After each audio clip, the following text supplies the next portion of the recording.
भूतिया हवेली का खौफ पार्ट 2 देखने से पहले अगर आपने पार्ट 1 नहीं देखा है तो जाकर देख लीजिए, वरना आपको स्टोरी समझ में नहीं आएगी। पार्ट 1 में जो भी हुआ उसके बाद रंजीत के हवेली छोड़ने के बाद उसने एक नए शहर में नौकरी शुरू की। जीवन धीरे धीरे पटरी पर लौट रहा था, लेकिन मन के किसी कोने में हवेली की घटना उसे परेशान करती रही। कई बार सपने में वही सफेद साड़ी वाली औरत दिखाई देती, जिसकी आंखें लाल और खौफनाक मुस्कान अभी भी उसकी रूह कांप देती है। नए शहर में सब कुछ सामान्य लग रहा था, लेकिन कुछ समय बाद अजीब घटनाएं फिर से शुरू हो गई।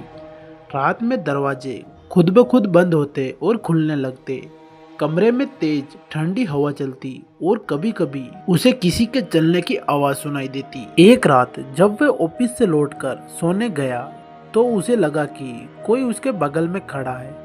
जैसे ही उसने करवट ली, वही औरत उसके सामने थी और उसने धीमी स्वर में कहा, तुमने मुझे अकेला क्यों छोड़ा? डर के मारे उसने तुरंत उस तांत्रिक से संपर्क किया जिसने हवेली में अनुष्ठान किया था। तांत्रिक ने कहा, उस आत्मा का मोह तुम्हारे साथ जुड़ चुका है। वह तब तक तुम्हारा पीछा करेगी जब तक तुम उसे उसकी पुरानी कहानी जानने और उसे न्याय दिलाने में मदद नहीं करोगे। तांत्रिक की ये बात सुनकर उसकी हिम्मत जवाब देने लगी, लेकिन उसके पास और कोई चारा नहीं था। तांत्रिक ने सुझाव दिया कि उसे दोबारा उसी हवेली में जाना होगा और आत्मा की कहानी को समझना होगा। उसने हिम्मत जुटाई और गांव लौट गया। हवेली के अंदर कदम रखते ही वही ठंडक महसूस हुई। तांत्रिक ने कुछ विशेष मंत्रों का जाप किया और कुछ ही देर में वह औरत प्रकट हुई। इस बार उसका रूप उतना डरावना नहीं था। उसने अपनी पूरी कहानी सुनाई। उस औरत का नाम रंजनी था। वह हवेली के मालकिन थी। उसका पति एक लालची इंसान था और रंजनी के गहनों और संपत्ति पर कब्जा करना चाहता था। जब रंजनी ने विरोध किया तो उसके पति ने उसे जिंदा जला दिया। उसकी आत्मा इस न्याय के कारण शांति नहीं पा रही थी।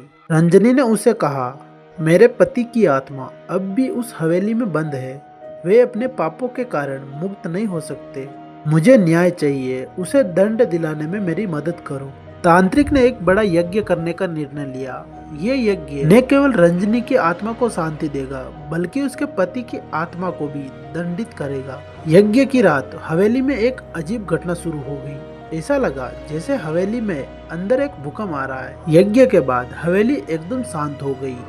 रंजनी की आत्मा ने हवेली को हमेशा के लिए छोड़ दिया। रंजीत ने भी गांव वालों से विदा ली और वापस अपने जीवन में लौट आया। इस घटना ने उसे सिखाया कि भूत प्रेत केवल डराने के लिए नहीं होते हैं, उनकी भी अपनी कहानियां होती है। वे भी न्याय और शांति के लिए भटकते हैं।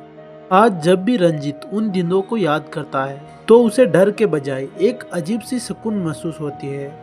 रंजनी की आत्मा को न्याय दिलाने में उसके जीवन का सबसे बड़ा अनुभव था। तो दोस्तों, यह था भूतिया हवेली का खौफ पार्ट 2। अगर आपको इसके आगे की स्टोरी जाननी है तो इस चैनल को सब्सक्राइब कर दीजिए और वीडियो अच्छा लगा हो तो लाइक कर दीजिए। तो चलो मिलते हैं भूतिया हवेली का खौफ पार्ट 3 में। तब तक के लिए राधे राधे।